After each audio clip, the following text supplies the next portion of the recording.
So I hope you appreciate some of this advice. I hope you put some of this advice into practice. Another point worth reiterating is remembering, like I said, that if you don't choose the best path possible, if you have that slip up, if this turns into a situation where you're disappointed when you wake up the next morning, do not beat yourself up. Give yourself permission, give yourself grace. Don't give yourself permission to eat like a total jerk. Give yourself permission that if it didn't exactly go as planned, you had the experience, you take the inventory of how it made you feel, you figure out what triggered you to choose the path you had no intention of choosing because you listened to this podcast and you were like, I'm going to be so prepared and I'm going to rock this and be proud of myself. Let's link up with Krysta on the FYX. She's a wellness coach with a focus on mental well-being and physical strength.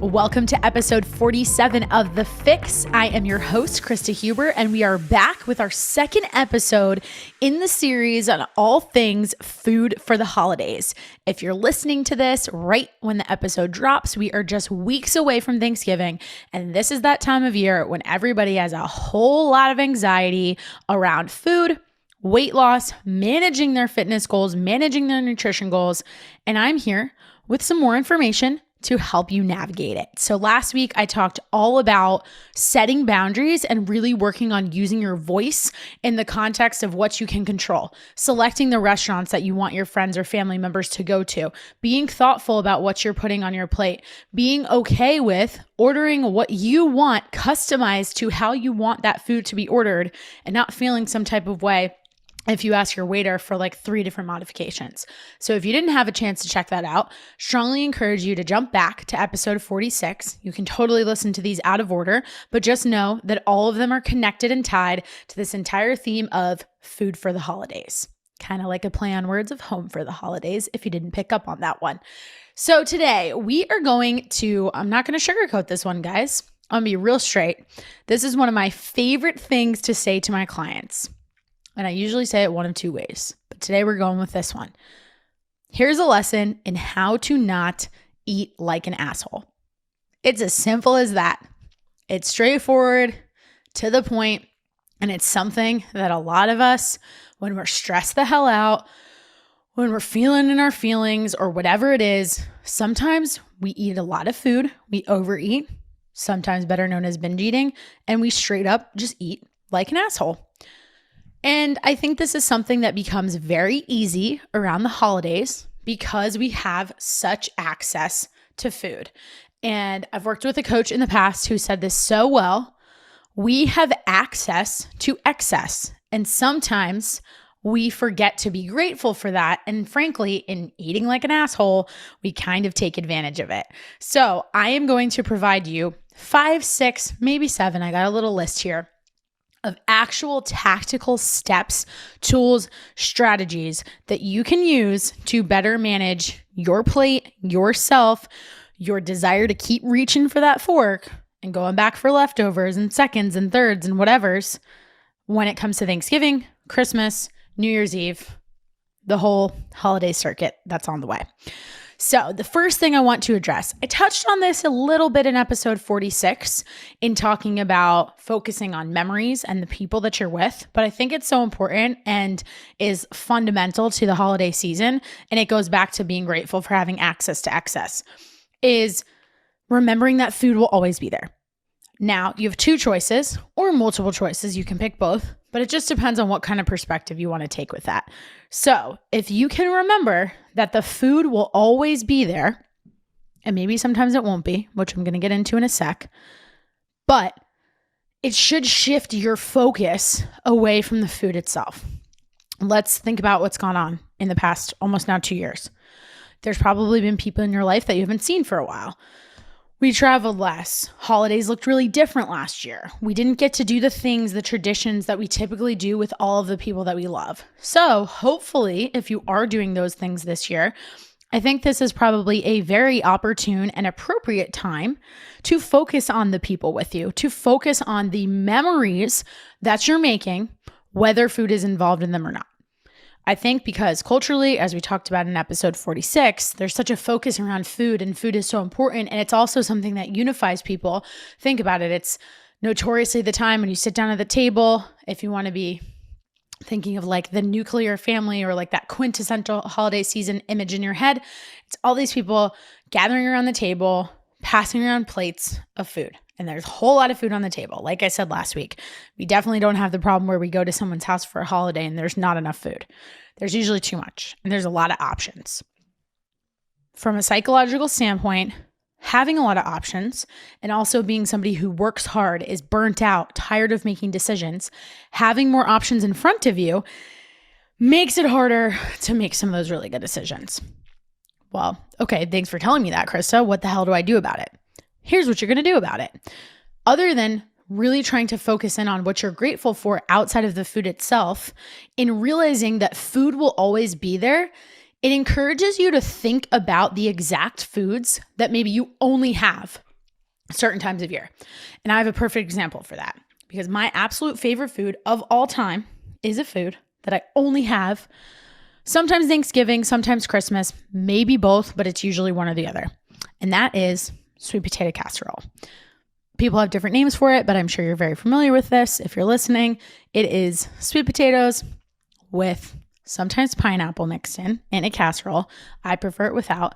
And then it's topped with marshmallows. You put the marshmallows on top. They're browned. It's delicious. It's super sweet. And I don't want to know how many damn calories it is, because guess what? It's the one time of year that I eat it. And quite frankly, because it's the only time of year that I eat it, I just don't care. So instead of bragging about the fact that I skipped the sweet potato casserole this year because I was so concerned about reaching my nutrition goals, I'm going to brag that I ate it and I didn't feel some type of way about it. Because why? Because it only happens once a year. And if you can learn one thing from coaching with me, and my clients who work with me on a weekly, monthly, yearly basis know how big I am on this, the idea is always about zooming out. Looking at averages, looking at your average calories consumed for the week, month over month, 3 months over 3 months, year over year, whatever kind of timeline it is. But it's not about the day-to-day micro decisions as much as it is about how well you do over the course of 7 days plus. 7 days being like the minimum of how minutia we can get on this. So I eat my sweet potato casserole and I enjoy every single bite of it, full well knowing that it's probably a few hundred calories.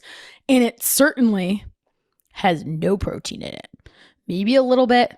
Sweet potatoes are good for you, but it also has things like condensed milk. I think that's an ingredient. It's some kind of milk, one of the milks that's in a can. And it has cinnamon. That's not bad. Nutmeg, a whole lot of other things. And I love it. My mom makes it or my grandma makes it. And they know this is like my thing. It's the food that I love to have every single year around this time. And why do I feel okay about it? Because it's not a regular thing for me. It's a special occasion.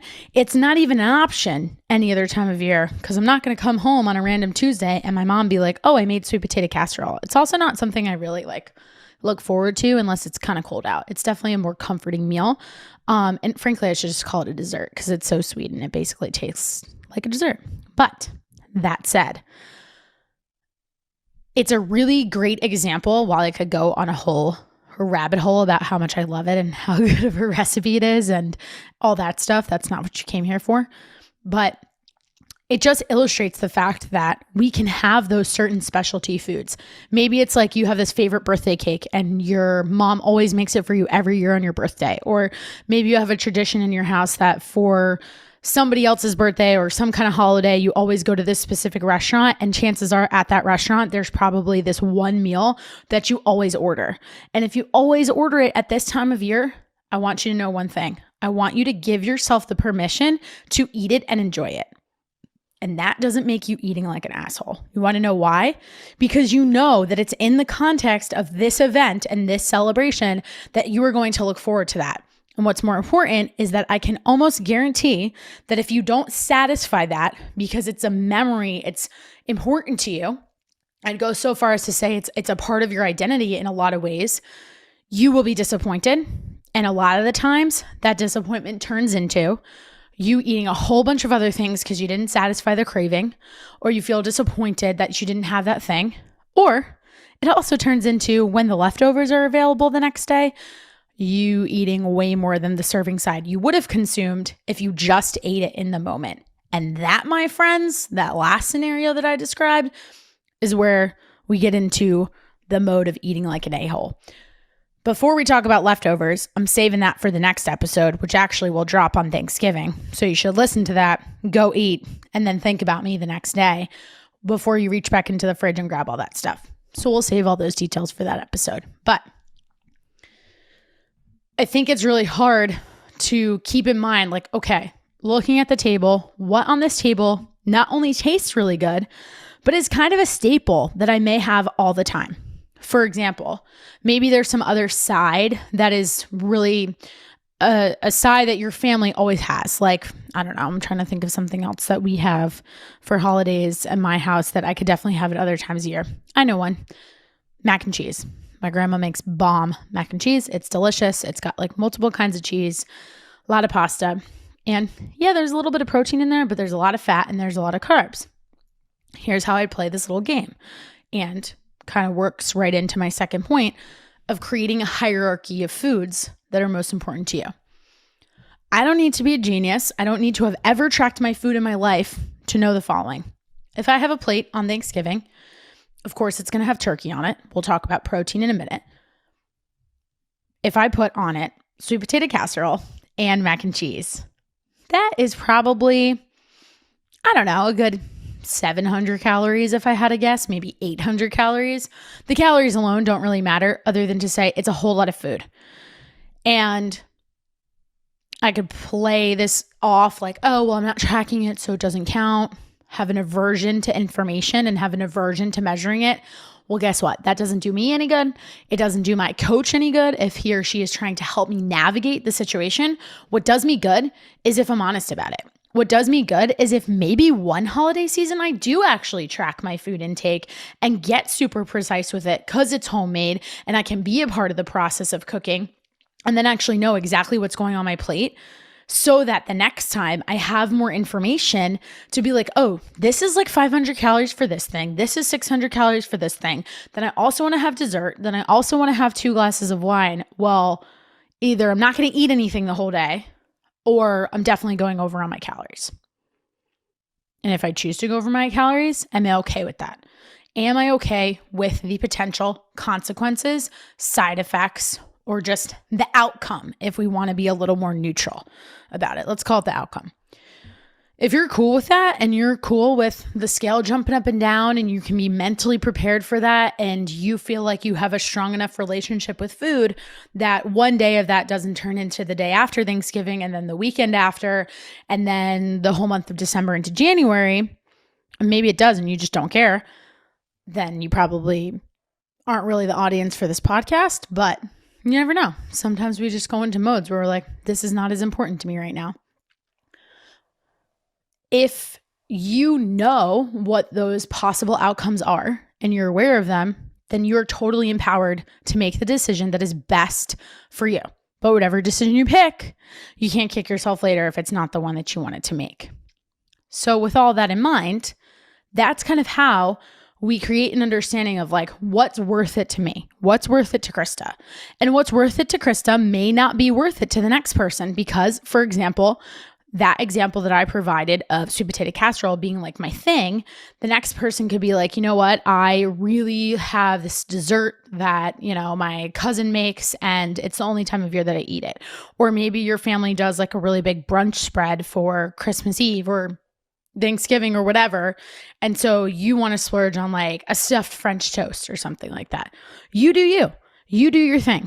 But the best thing that you can do is remember, none of your meals happen in a vacuum, meaning that whatever you ate earlier today and whatever you plan on eating later in the day are going to be a factor in determining what you eat for Thanksgiving, that Thanksgiving meal, Christmas, whatever holiday, birthday, celebration, etc., etc. I talked about this a few episodes ago in discussing some travel tips so that your travel plans wouldn't necessarily derail your nutrition goals. And at the time, I was looking for a word for it and I finally found it. And thanks to my editor, Tony. we were trying to talk about this idea of like instant gratification versus making calculated sacrifices. And what we came up with was this idea of a calculated sacrifice in the context of choosing one food item that maybe isn't the quote unquote healthiest for a certain meal. For example, we were talking about somebody wanting to order French fries instead of like a salad as a side. And I said to that person who's a client of mine, order the French fries because you know that's what you want, or have a salad or have a sandwich instead of the salad. But just know that if you choose that option at lunch, you eventually are going to have to quote unquote pay for it or make that calculated sacrifice later at dinner. So that might look something like, okay, I'm going to dinner and the entree I was going to choose was like a chicken entree and it had potatoes on the side.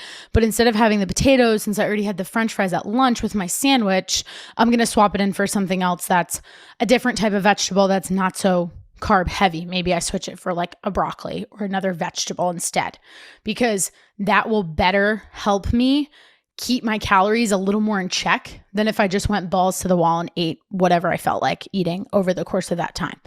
Or, as I said, eat like an a-hole. So that's my first, let's call that 2 points. I'm going to lose track because a lot of these blend together. So thinking about the context of food always being there, choosing the foods that are most important to you, and remembering that each meal does not happen in isolation. It's more about how they fit together than it is about you making that one specific choice in the moment of that one specific meal.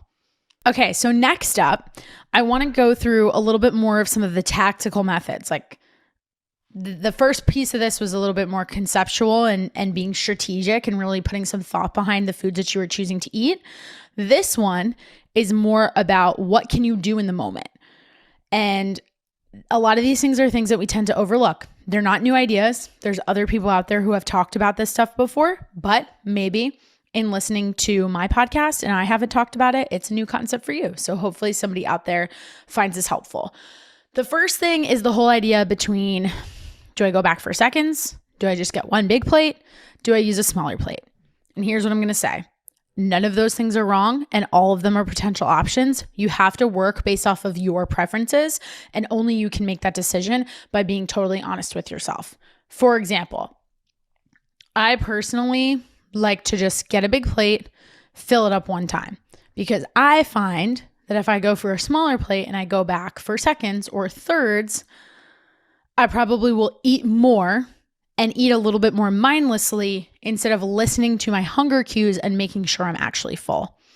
The same thing applies for when we're dealing with like appetizers and mindlessly eating or having a snackcident, as people like to say to be cute, when you are waiting for the meal, the main meal, and you start snacking on things that you get to a point where you then go have the main meal and you're not hungry, but we all know that we wind up eating anyway because we're like, oh, it's Thanksgiving and I'm going to have turkey and this and da da da da. And then it gets out of control. So this all kind of fits into the same realm of, well, should I go for a smaller plate?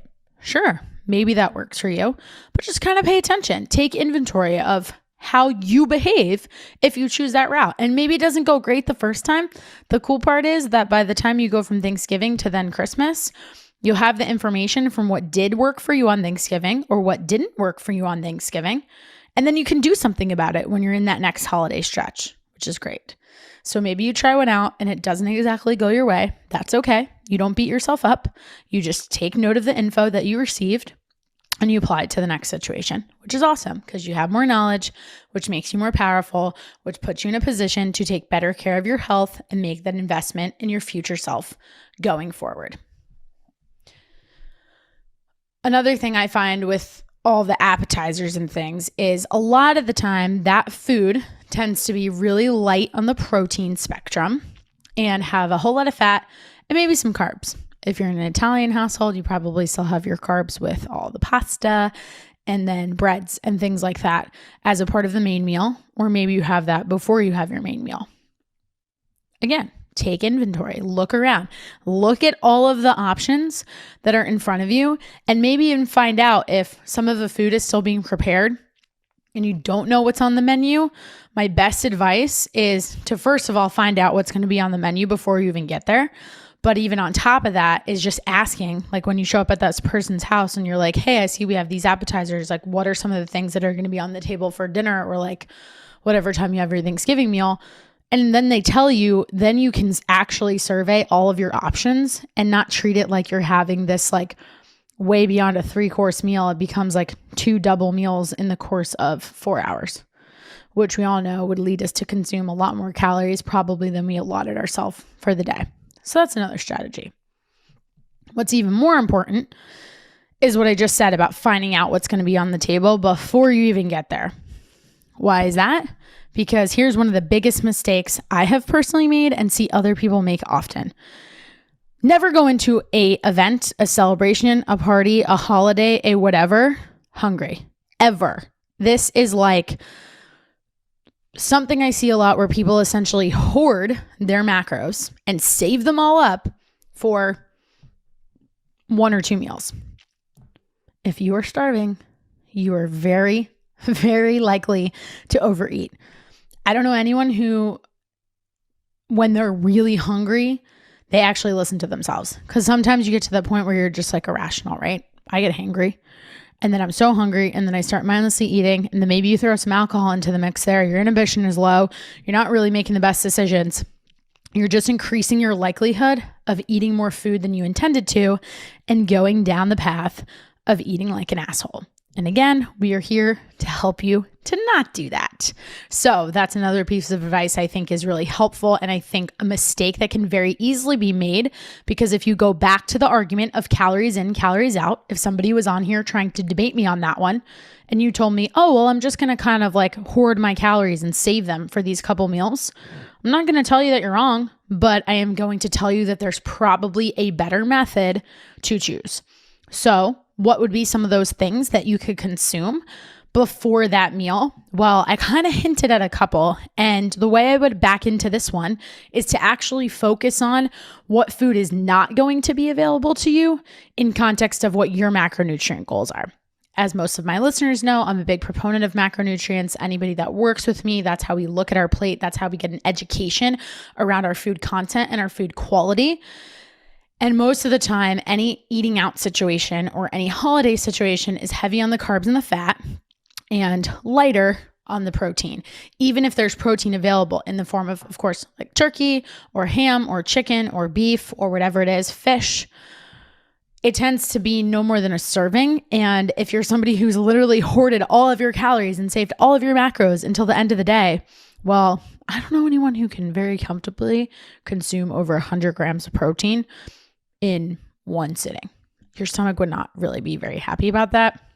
I mean, personally, that 35 gram mark is kind of my threshold. There's definitely some days where I'll push it closer to like 50 if I'm trying to play catch up, but it's never intentional and it's never something I actively choose to do unless I'm playing this game of fitting in a certain type of food and wanting to be prepared so that I can have the flexibility to eat that food.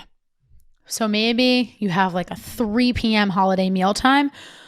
I would not tell you to skip lunch. Instead, I would encourage you to have something like egg whites and eggs for breakfast. Instead of maybe pairing it with like a toast, that's when I'd encourage a client of mine to think about having fruit or a type of carb macro that I like to call one of the bang for your buck macros, meaning that you can have a lot more of it without it putting such a dent into your macro budget. Think of it as like the difference of shopping at the dollar store versus, I don't know, trying to think of something where you'd spend more money on the same item. Maybe like buying a brand name item versus getting the knockoff version of it, right? That's what certain fruits are like compared to toast or more refined carbohydrates, because those guys are just more dense. So in order to see a lot of food in front of me, I'd really want to focus on the things that can go further and push my macro dollar a little further than if, say, I had like toast, potatoes, things that are a little bit denser, heavier. And then let's say we're, like I said, that 3 o'clock example, I would not skip lunch. I would again focus on protein because chances are I'm going to want to use most of my fat and carbs later. And not to mention protein when it comes to fat loss is king because it helps with being satiated. It helps with you feeling full. So if you don't want to go into that meal really hungry, even if your caloric intake was a little bit on the lower side before the meal for that day, because that was like the main event, I would encourage you to pay attention to your protein intake. All right, so we've covered a bunch so far. We've gotten through this idea that food will always be there. We've talked about strategies of using a bigger plate, using a smaller plate, whether or not to go back for seconds, all of that being up to you. And then the context that whatever you eat at that one meal is not the only thing you've consumed that day. If it is, shame on you. You're not putting yourself in a good spot. And how do we navigate that? What other foods should we prioritize or consider eating leading up to that main event? Next one, when you're in the moment, this one is super underrated and I'm terrible at it myself. So I'm calling myself out because this is a daily thing that I have to work on. Chew your food more slowly. This is important for digestion.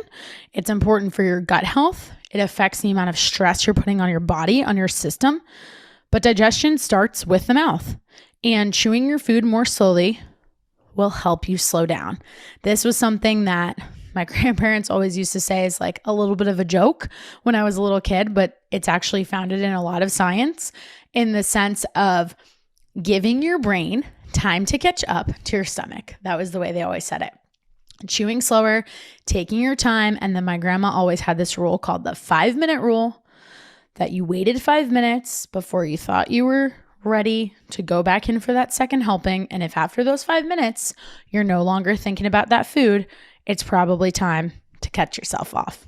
If after 5 minutes you are in fact still hungry, you are genuinely still thinking about the food because you want more, not just because it's right there and you're bored or you're using it as a way to almost like self-medicate in a lot of capacities, then we can have it. But I think chewing slowly is something we overlook because we're always, so often, at least in my case, I know I can speak for myself, in a rush. And a lot of my clients who go down the path of needing to work on some gut healing protocols, it's usually when I say to them, hey, do you like chew your food pretty thoroughly, or do you eat a lot of your meals standing up? Do you eat a lot of your meals on the go? They start laughing and they say, I take one bite and I like literally scarf down my food. I eat in the car a lot. I'm always in a hurry. And I usually challenge them. I say, we've got two options. You either make this difficult on yourself and you don't address that, and then you have to deal with this becoming a more extreme issue and going through a much more extensive protocol and healing process, or you commit to me right now to focusing on just that one change and we can do your whole body a lot of good. In the context of the holiday season, chewing slower is going to help you have a better connection to avoid mindless eating, to avoid being unable to tap into those hunger cues and listen to them and assess them. And again, I think it's just something that we overlook because it doesn't sound like a really groundbreaking tip, but I promise you it makes all the difference. Next, and kind of related to my point prior to the chewing more slowly point, talking about protein and what to eat before the main meal, I want to talk about pairing your foods depending on the certain macros. So I think something that is really helpful to keep in mind that has kind of gotten perverted a little bit with the idea of macros being the whole, if it fits your macros, make it flexible. Oh, you can eat any calories and you don't have to worry about food quality. Just make sure you hit your calorie goals. Is this idea of like, well, I'm going to eat a donut just because I can eat a donut, just because it fits, just because if I consume this donut, I'm therefore as a result technically not going to go over on my calories. This is a little tricky. If you eat the donut, yeah, we can talk about the fact that it makes your blood sugar spike, among other things. Chances are you're going to get hungry again in a little bit. So what can we do instead? In the context of a holiday event, can you think about pairing those types of treats or cheat meals or whatever you want to call it with a quality source of protein? Keeping with the donut example, you can do yourself a whole lot of favors and it go a long way if you have that donut, but let's say that's like the family breakfast item, the brunch item, maybe it's like donuts or like even like a bagel and cream cheese. If you can pair that with protein, maybe you pair it with a protein shake to keep your life super easy and simple. Maybe it's adding eggs, something like that. Your body will appreciate the added protein, and not to mention, I just gave you a whole 3-minute lecture about the fact that you're not going to have a lot of protein at other points in the day for the big meal that you're splurging on. So why not get it where you can? Just illustrates that a little bit further. I got 2 more for you guys before I wrap this one up. The next one, everyone has a different opinion on, but I think it's worthy advice to share because it can help at least one person out there. I'm not saying that this is the best method, and I think it just really depends on your preferences. And that is looking for substitutes for alcohol. A lot of people don't like to hear this because they're like, oh, well, I want to drink. Like, I love to have a glass of wine with my mom. I don't see her a lot. That's like our thing that we like to do together around the holidays. That's great. But first, I would challenge you, without judgment, just as purely a question, to assess your relationship with the alcohol itself. This comes up a lot for people who have a tendency to come home every night after work and just be like, oh, I really need a glass of wine to unwind.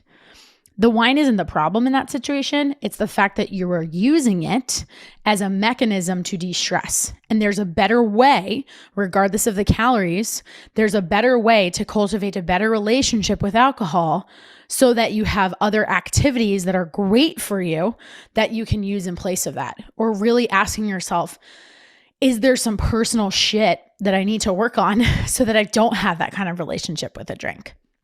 And that is something that I think people just don't like to examine because it encourages us to look at ourselves in a pretty critical and vulnerable way. That's a great part about working with a coach. It puts you in a spot where somebody who, quite frankly, doesn't have a lot of skin in your game. I love all of my clients to death, and I'm so grateful to be able to work with all of them. And I get so much satisfaction off of watching someone be successful. But at the same time, what I tell them, ultimately, they have the choice of whether that has a bearing on their life. Like, I'm not going to lose sleep at night because somebody didn't listen to me when I provided this suggestion about trying XYZ route for alcohol or navigating a menu this certain way. I gave them the information. I presented them with the scenarios, the facts, and like I said earlier, you have the power to choose that outcome. So that's where the help of someone like a coach and their perspective, without having skin in your game personally, can give you that less bias. I don't believe there's anything that's totally unbiased, but that less biased point of view, that bird's eye view that allows you to be better equipped to make the best possible decision that leads to the best possible outcome specific to your personal goals. Again, all in the context of being specific to your personal goals. You may go through seasons where I provide you one set of advice and then the next set of advice I give is like completely counterintuitive to that. I find myself often when I'm even recording these podcasts or talking with clients one-on-one during our check-ins that I'll say to them, oh, I think you could go this, and this route. But by the way, I'm about to totally contradict myself and also say you could do this, and this. It's the part of the job.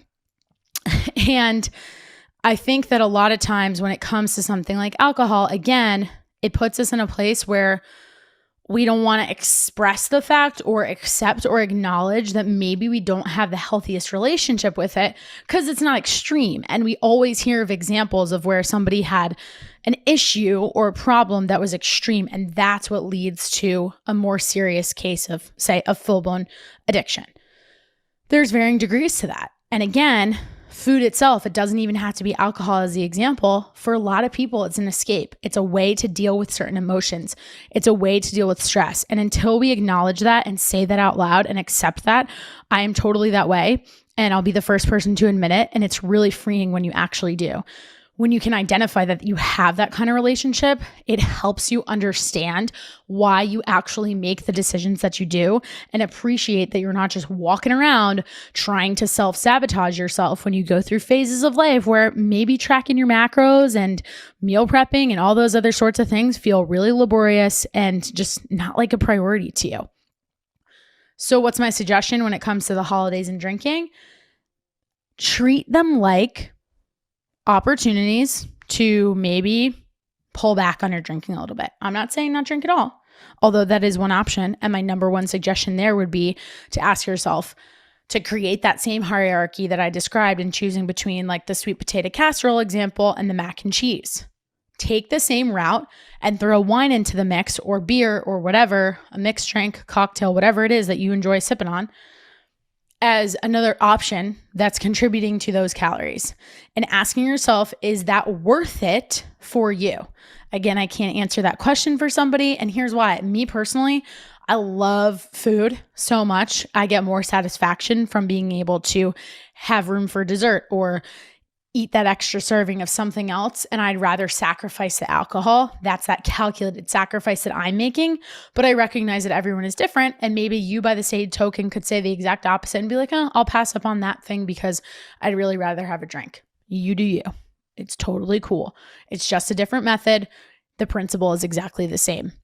If you're somebody who's like, you know what, I just don't really care about this that much, but at the same time, I want to feel like I'm having some sort of special drink. My big recommendation always is some kind of like sparkling seltzer or a mocktail of sorts. I'm big on taking frozen fruit, just go buy it from like a Trader Joe's or something like that, and using it as my ice for a spindrift. Put it in a fancy glass, make it feel like you're having an alcoholic beverage just like everybody else, and chances are you won't really feel like you're missing out on the fun. All right, I got one more for you guys. Touched on it a little bit, but I want to hit it again and go back to it. I said this at the beginning of the episode, and I think it's really important. Remember always that you have access to excess. A time like Thanksgiving, we're talking about gratitude. It's a very easy time to remind yourself to be grateful for that. And when we're grateful for things, we don't abuse them. In making my joke of, hey, don't eat like an asshole, it's kind of my way of saying don't abuse the fact that you have so much access to food and that the food is always available and that it'll always be there. So that point that I really want to drive home is to just shift your perspective. Shift your perspective away from the food. It is such a center of so many of these holidays, but give it the weight it needs where it's special to you. Like my rant about my sweet potato casserole. That's something that's special to me. That's something that's special to me because I have memories of the one time I tried to make it myself when I was like 10 and I royally screwed it up because my mom let me do it on my own and I forgot to drain the canned pineapple that was included in it. So we're pulling it out of the oven at my grandma's house and we can't figure out why it's so watery. Put a bunch of marshmallows on top of it.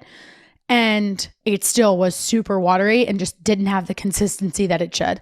After going back and forth for about 20 minutes, we finally realized that I made a mistake and didn't drain the pineapples because I didn't know that that was a thing. And if you're like, well, why are you telling me this? The point is, I don't even remember how it tasted. What I do remember is that funny moment that I had where my mom and I were laughing in the kitchen over the fact that I messed it up. And it was a learning moment for me, learning how to cook, being a little girl. And now that's something that I hold on to. Was it still tasty? Yeah. And you bet I still ate it because I was very disappointed that I wasn't going to be able to have it. And I remember my mom kept trying to layer on more of the marshmallows to fix it because I was so upset that it didn't turn out the way I wanted to. And I was trying to be all proud of myself for cooking it on my own for the very first time. But again, in a lot of ways that has everything to do with food, but really nothing to do with food at the same time.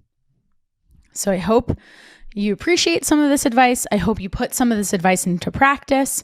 Another point worth reiterating is remembering, like I said, that if you don't choose the best path possible, if you have that slip up, if this turns into a situation where you're disappointed when you wake up the next morning, do not beat yourself up. Give yourself permission, give yourself grace. Don't give yourself permission to eat like a total jerk. Give yourself permission that if it didn't exactly go as planned, you had the experience, you take the inventory of how it made you feel, you figure out what triggered you to choose the path you had no intention of choosing because you listened to this podcast and you were like, I'm going to be so prepared and I'm going to rock this and be proud of myself. And then take that information, store it away, and think about it when the next holiday comes, when the next celebration comes, when the next birthday, event, vacation, whatever it is comes your way, and you have the opportunity to practice it. This has been another awesome episode of The Fix. I hope you guys have enjoyed it. We're going to keep this up for at least another week. We've got our Thanksgiving Day episode dropping, and I'm going to talk all about leftovers. It was actually an idea contributed from one of my Instagram followers. She sent me a message saying that one of the biggest holiday struggles she has is thinking about the fact that she doesn't want to be tempted by leftovers. So as a result, she'll eat all of the things and probably wind up eating like an asshole in the moment so that she can prevent herself from having the leftovers later. That's such an easy pitfall to fall into. I'm excited to unpack that one, but we're going to save it for the next episode. From wherever you're listening from, I hope you guys have a fantastic rest of your day.